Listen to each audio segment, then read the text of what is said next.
Do you know the feeling where you just can't put a book down, no matter what?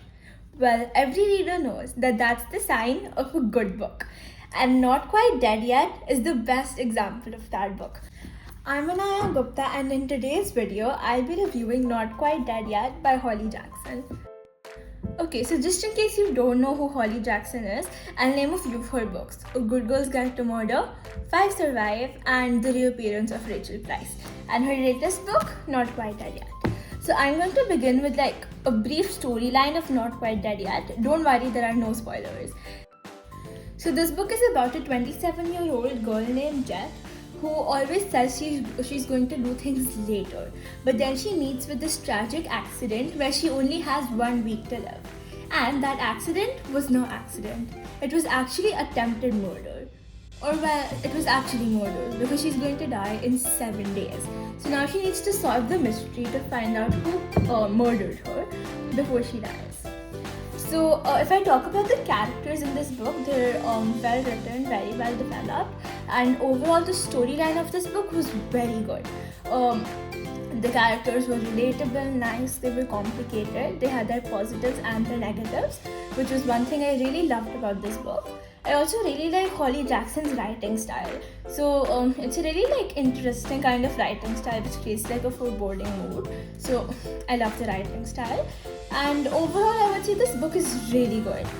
If I had to talk about a few negatives, then one thing I would say about this book is that it's quite the mystery, the murder reveal, is a little predictable, just a little. Maybe it's because I've read too many mystery books, but yeah, for me it was a little predictable compared to a few other mystery books I've read.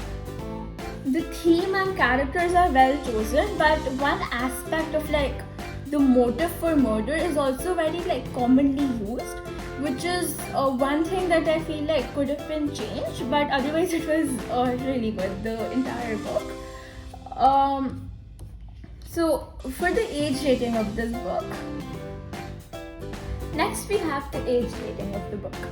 So first of all, I would like to say that anyone who's 12 plus can read this. The book's a little sad towards the end, but nothing a 12-year-old can't handle. Personally, I felt this book was appropriate. There's a little swearing, a little too much, but just skip the swear words, just ignore them. And other than that, this book is actually advertised as an adult book, but I feel it's not an adult book. Anyone can read it. Even online on Common Sense Media and all, it has been rated around 13 plus. So I think it's fine to read before that as well, because there's nothing too scary or dark or inappropriate in this book. The length, you can see how big it is, the number of pages. If I count the exact number of pages, 1 second. There are about 429 pages, 430, which is a lot. But they kind of go by really easily. The entire book in 3 days maximum. And I also went to school and did all of those things at the same time. I usually read books at a similar pace, but I read this faster than usual, which is why it's not slow paced. It's quite fast paced actually, the book. Now if I compare this to other Holly Jackson books, I want to say one thing. This is her best book so far, in my opinion. So I haven't read A Good Girl's Guide to Murder, but Five Survive and The Reappearance of Rachel Price. Both were really good books, but I feel Holly's writing style has developed a lot. Because in this book, both these books actually, the starting was a little slow. And this is evenly paced, which is one thing I definitely love about this book. So if I had to rate it overall, I would give this book 4 stars out of 5 stars. The only reason I cut 1 star was because it was a little predictable and the plot was commonly used. But other than that, it was very well written, and I really loved this book.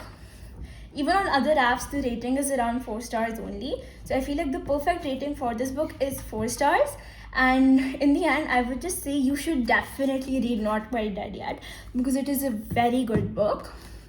And if you want me to review any other books in the future, then let me know. Bye.